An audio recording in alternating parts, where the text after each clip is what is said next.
40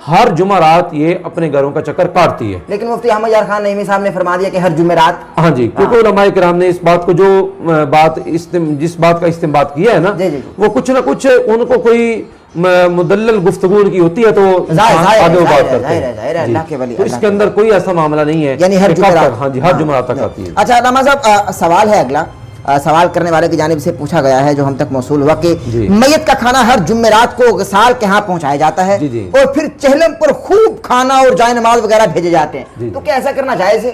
سب سے پہلے تو بات یہ ہے, یہ بھی کہا جاتا ہے, میں قطع کلام کی مان چاہتا ہوں, یہ بھی کہا جاتا ہے کہ بھائی میت کا کھانا باقاعدہ اس کو بھیجا جائے تو میت کا پیٹ بھر جاتا ہے, یعنی روح کا پیٹ بھر جاتا ہے. ہاں, تو اس حوالے سے ذرا بتائیے. تو سب سے پہلے تو بات یہ ہے کہ ختم شریف دلانا, یعنی ہر جمعرات روٹی بھیجنا, یا ہم جس دن کوئی ہمارا پیارا دنیا سے چلا جائے اس وقت سے لے کے بندہ 40 دنوں تک روٹی دیتا ہے, بعد میں دیتا ہی نہیں ہے. یہ کیا بات ہوئی؟ یعنی پھر آگے بھوکنے بہت ساری چیزیں, لیکن سمجھنے کی یہاں پہ بات ہے. سب سے پہلی تو بات یہ ہے کہ قرآن پاک نے یہ حکم دیا ہے کہ اپنے دنیا سے جانے والے جو پیارے ہیں ان کے لیے بخشش کی دعا کی جائے. اس کو ختم شریف کا نام بھی دیا جاتا ہے, اس کو اصال ثواب بھی آپ کہہ لیں, اس کو قرآن خوانی بھی کہہ لیں, اس کو پڑھ کے بخشنا بھی کہہ لیں, جو بھی آپ نام دے لیں. بات صرف یہی ہے کہ اصال ثواب کرنا اہل سنت کے نزدیک یہ بھی مستحب عمل ہے, اور حضور علیہ السلام کی سنت ہے.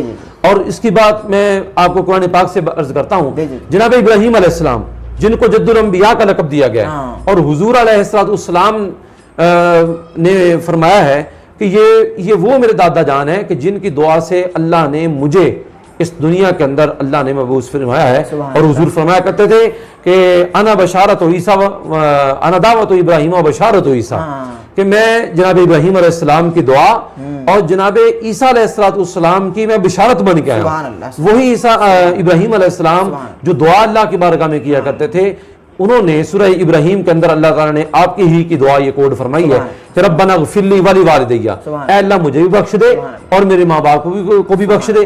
اب کوئی بھی نماز اس کے اندر ہم پڑھتے ہیں, اس کے بعد ہم سلام پھیرتے ہیں. اب دیکھیں کہ یہ اصال ثواب کرنا کا حقیقی مقصد یہ ہوتا ہے کہ اپنے مرنے والوں کو, اپنے دنیا سے جانے والوں کو دعا میں یاد رکھنا. ایک بات. دوسری بات یہ ہے کہ ان کی بلندی درجات کے لیے دعا کرنا. تیسری بات یہ ہے کہ ان کی برائیاں مٹانے کے لیے اپنی طرف سے سورہ اخلاص پڑھنا اور سورہ فاتحہ پڑھنا. اور حضور کا فرمان ہے جس نے سورہ فاتحہ ایک بار پڑھی میرا خدا اس کو ایک مکمل قرآن پڑھنے کا سواب, اور جس نے 3 بار اخلاص پڑھی. آج ہم لوگ دیکھیں لوگوں سے مانگتے ہیں دے جی پڑھائی اتنی دے دیں اور 70 قرآن پاک دے دیں, یہ کر دیں. یہ بھی غلط طریقہ ہمارا سنیوں کا, لیکن یہ کرنا چاہیے اپنی ماں کی قبر پہ جائیں تو قدموں کی طرف سے, باپ کی طرف سے جائیں سرانے کی طرف سے, اور ان کے سامنے کھڑے ہوں. وضاحت کرنے کے قدمین اور سرانے کی طرف سے کیوں جائے, ذرا وضاحت کر دیں. جی, کیونکہ جنت اللہ تعالیٰ نے ماں کے قدموں تلے رکھی, اس لیے جانا قدموں کی طرف سے. اولیاء کا طریقہ کار ہے. ہاں جی. اور دوسری بات کہ جو آپ نے کہا جی کہ سرانے کی طرف سے کیوں جانا چاہیے, اس کا یہ مطلب ہے کہ حضور نبی پاک علیہ السلام کی بارگاہ میں صحیح بخاری کے اندر روایت ہے, ایک صحابی آئے, عرض کی یا رسول اللہ میں نے قسم اٹھائی تھی میرا فلاں کام ہو جائے میں جنت کے درمیانی دروازے کی دہلیز کو چوموں گا. کتنی بڑی قسم ہے, اور قسم کو بھی پورا کرنا کہ میں یا رسول اللہ میرا فلاں کام ہو جائے, یہ میں نے قسم اٹھائی تھی کہ اللہ کی قسم فلاں کام ہو جائے, کسی صحابی نے کہ میرا فلاں کام ہو جائے تو میں جنت کے درمیانی دروازے کی دہلیز کو چوموں گا. حضور نے فرمایا ابو کا حیاتن, کہتا باپ حیات ہے. کیسی بات ہے یار, کیسی بات ہے. حضور نے فرمایا کہتا باپ زندہ ہے, عرض کی یا رسول اللہ ہاں زندہ ہے. حضور نے فرمایا کہ جاؤ ان کی پیشانی کو چومو. اس لیے اولیاء کرام کا یہ طریقہ کار ہے, علماء اعظام کا یہ طریقہ کار ہے کہ باپ کے پاس جانا ہے تو پھر سرانے کی طرف سے جائیں, کیونکہ اللہ کی پیشانی چومنا گویا جنت کی دہلیز, بلکہ قبر کو بھی چومنا چاہیے, قدموں کی طرف سے ماں کی قبر کو چومنا چاہیے. لیکن سجدے کا شائبہ ہوتا ہے بعض لوگ, بس وہ دیکھیں نا جی, ایک بات میں اگر آپ کو عرض کر دوں, مثال کے طور پہ سجدہ کس چیز کا نام ہے. اگر میں یہاں پہ فرض کیا یہ زمین ہے میرے ہاتھ میں, یہ زمین ہے, اور زمین کو میں ایسے کر دوں تو کیا میرا سجدہ ہو گیا؟ نہیں نا ہوا. تو یہ بات ہے کہ سجدہ کے اندر یہ 2 چیزیں لگانا ضروری ہیں, ناک اور ماتھا. ہاں جی, تو اگر اس کو سجدہ کہتے ہیں تو پھر تو ہم کہتے ہیں جی ہم مزاروں پہ جا کے سجدہ کرتے ہیں. اگر اس کو نہیں سجدہ کہتے تو پھر تم بھی سمجھ جاؤ کہ ہم سجدہ کا فتویٰ لگاتے ہیں. ٹھیک ہے, اچھا آگے اپنے موضوع کی طرف آتے ہیں, سوال کی طرف, کہ یہ جناب والا مستحب عمل ہے. اور دوسرا سورہ حشر کے اندر اللہ رب العزت نے بیان فرمایا. اچھا میں اپنی بات کو پورا کروں, ربنا اغفر لی ولی والدیہ, اے اللہ مجھے بھی بخش دے، میرے ماں باپ کو بھی بخش دے۔ اچھا آپ سے ایک سوال عرض کروں گا، 40,000 انبیاء کے باپ جناب ابراہیم علیہ السلام ہے، 40,000 انبیاء آپ کی نسل پاک سے پیدا ہوئے، ٹھیک ہے؟ ان 40,000 انبیاء کے والد گرامی یہ ان کے ابا جان، ان کے بزرگ، ان کے جد امجد، ان کے جد اعلیٰ یہ بات کر رہے ہیں مولا مجھے بخش دے، کیا وہ گناہگار تھے؟ نعوذ باللہ، جو کہہ رہے ہیں مجھے بخش دے، کیا مطلب ہے؟ اس کا مطلب ہے کہ اپنے بزرگوں کے لیے، ماں باپ کے لیے، خصوصاً والدین کے لیے اصالہ ثواب کرنا یہ جد الانبیاء جناب ابراہیم کا طریقہ ہے، سبحان اللہ، ٹھیک ہے؟ اب یہ انبیاء کا طریقہ کار ہمیں پتہ چل گیا قرآن سے۔ اور دوسری بات سورہ حشر میں رب نے فرمایا ہے کہ ربنا اغفر لنا، اے اللہ، ہم یہ دعا کرتے ہیں، رب نے دعا خود سکھائی ہے، ربنا اغفر لنا، اے اللہ ہمیں بخش دے، ولی اخواننا، اور ہمارے بھائیوں کو بھی بخش دے، ان بھائیوں کو الذین سبقونا بالایمان، جو ہم سے پہلے ایمان کی حالت میں دنیا سے تشریف لے گئے، مولا ان کو بخش دے۔ اس کا مطلب ہے کہ دعا کرنا اور کروانا یہ قرآن کا اسلوب ہے، قرآن کا طریقہ ہے، قرآن کا منہج ہے۔ تو عزیزان گرامی اور ناظرین محترم، یہ اصالہ ثواب کرنا، پھر اس کے بعد یہ بات ہے کہ 40 دن روٹی دینا مستحب عمل ہے، آپ دے لیں اگر آپ کو طاقت ہے، پہنچائی جاتی ہے کہ بھائی روح کا پیٹ بھرتے ہیں۔ ہاں دیکھیں میں آپ کو یہ بات کرتا ہوں، تو پہلی بات یہ ہے کہ اگر آپ کے پاس ہمت ہے، مستحب عمل کا طریقہ یہ ہوتا ہے، اگر ہمت ہے ایک روٹی دینے کا تو ایک دیں، یہ نہیں کہ 2 ہی دینی ہے تو 40 دن ہی دینی ہے، یہ غلط ہے بالکل، ایسا معاملہ لیکن دینی 40 دن تک ہے، اس کے بعد بھی دے سکتے ہیں آپ، لیکن 40 دن تک یہ جو ہے، یہ سوال جو ہے کہ 40 دن تک دینا جائز ہے، کہاں لکھا ہے یہ سوال ہے؟ دیکھیں میں وہی آپ کو کر رہا ہوں نا کہ مستحب عمل ہے اگر آپ دے بھی دیں، کیونکہ غریبوں کے ساتھ یہ تعاون ہے، اگر آپ 40 دن، کیونکہ تو ضروری اس کو دیں گے جو نہلا کر گئی؟ نہیں یہ بھی کوئی بات نہیں، یہ بھی کوئی بات نہیں، کسی بھی غریب کو دے دیں، ہاں جی کسی بھی غریب کو دے دیں آپ، اگر غسال ٹھیک ٹھاک ہے، صاحب نصاب ہے، اس کو بالکل نہ دیں روٹی آپ، ٹھیک ہے؟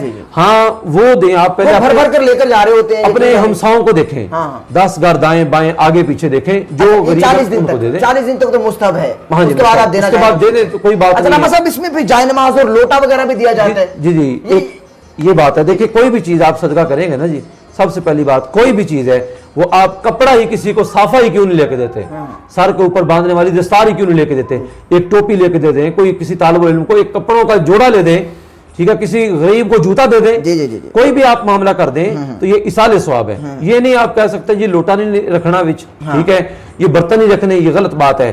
ہاں اگر آپ لوٹا رکھتے ہیں شاید آپ کسی ایسے غریب کو دیں جس کے گھر میں لوٹے کی ضرورت ہو، یہ بھی بات ہے، یہ بات سمجھانے کی۔ ہاں جی، اس کے بعد وہ غسال ہوتے ہیں وہ بھر بھر کے لے کے جا رہے ہوتے ہیں، غسال دیکھیں نا جی، آپ وہی بات آ گئی ہے کہ غسال کو ہم اس وقت تک نہیں دیں گے جب تک وہ صاحب نصاب ہے، غریب کسی کو دے دیں۔ ہاں اس کے بعد یہ بھی نہیں ہے کہ جب چہلم آ جائے تو اس کے اندر جو ہے وہ اپنے کو ہی بلا کے ان کو کھانا کھلایا جائے۔ اس کے بعد میں آپ کو بتاتا ہوں جو آپ کا حقیقی سوال ہے، معذرت چاہتا ہوں، یہ بھی بتائیے ناظرین کو، نوجوانوں کو، کہ غسال کو بلاتے کیوں ہیں؟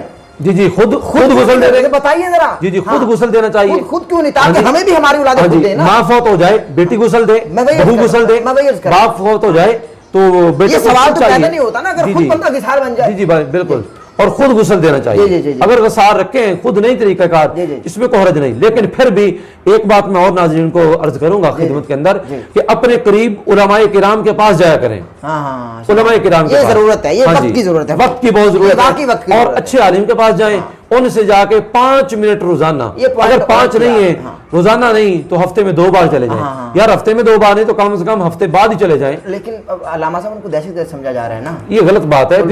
دیکھیں سوالوں سے سوال اس طرح نکلتے جاتے ہیں، بہرحال نوجوانوں سے میری گزارش ہے کہ وہ علماء کرام کے پاس جایا کریں اور کچھ نہ کچھ سوالات پوچھے جائیں، اور یہ بھی آپ نے جو طریقہ کار آپ نے اختیار کیا ہے، اللہ آپ کو بھی سلامتی عطا فرمائے، آپ کی پوری ٹیم کو اللہ سلامتی عطا فرمائے۔ بہرحال آگے چلتے ہیں کہ جو 40ویں کا ختم ہوتا ہے، ختم شریف کا اہتمام کرنا 30 دن کر لیں، ہفتے کے بعد کر لیں، سال کے بعد کر لیں، 6 ماہ کے بعد کر لیں، 2 ماہ کے بعد کر لیں، 1 ماہ کے بعد کر لیں، 40 دن کے بعد کر لیں، اس میں کوئی حرج نہیں۔ اور دوسری غلط فہمی ہمارے معاشرے میں یہ ہوتی ہے کہ جی دن کم ہونے چاہیے، زیادہ نہیں ہونے چاہیے 40 دن، یہ بھی غلط بات ہے، یہ بھی بتائیے، یہ بھی غلط بات ہے، یہ سوال پوچھے نہیں مگر بتائیے، جی یہ بھی غلط بات ہے، ہاں جی 40 نہ ہو، 40 سے اوپر نہ، یہ غلط بات ہے۔ 40 میں آپ کا جیب اجازت دے رہی ہے تو کر لیں، 45 پہ کر رہی 45 پہ کر لیں، اس کے بعد بھی 57 پہ ہے تو 57 پہ کر لیں، 2 ماہ پہ ہے تو 2 ماہ پہ کر لیں، بس جب بھی مرضی کر سکتے ہیں۔ میرا خیال ہے کہ ناظرین یہ بات سمجھ گئے ہوں گے۔ اب اس کے بعد جو بات ہے کہ غریبوں کا جو زیادہ حق ہے، یہ بات ذہن میں رکھیں. جی. ایسی دعوت کہ جس کے اندر غریب شامل نہ ہو. حضور کی حدیث ہے کہ یا اس کا مفہوم میں عرض کر دوں کہ یا بعد میں یہ ہے کہ حضور صلی اللہ علیہ وسلم نے جیسے فرمایا غرق بہنی نہ ہو جائے. بہرحال مفہوم یہ ہے کہ ایسی دعوت یا ایسا کھانا جس کے اندر غریب نہ ہو اس کا کوئی فائدہ نہیں ہے. ایسا ولیمہ بھی ہے، صحیح بخاری کے اندر غالباً حدیث ہے، ایسا ولیمہ جس کے اندر غریب شامل نہ ہو اس کا کوئی فائدہ نہیں. حضرت ابراہیم تو بنا مہمان کے کھانا کھایا نہیں کرتے. جی بالکل، غریب کو یاد رکھنا چاہیے ان مواقع کے اوپر. اللہ تعالیٰ ہمیں عمل کی توفیق. علامہ صاحب بہت شکریہ آپ کا ایک مرتبہ پھر سے آپ نے پیغام رمضان کی خصوصی نشریات میں ہم کو وقت دیا. بہت جیئیں، سلامت رہیے. ناظرین محترم، اسی کے ساتھ اپنے میزبان احمد نصیر کو اجازت دیجیے. انشاءاللہ آپ سے ملاقات ہوگی کل. اپنا خیال رکھیے گا، دعا میں یاد رکھیے گا. السلام علیکم.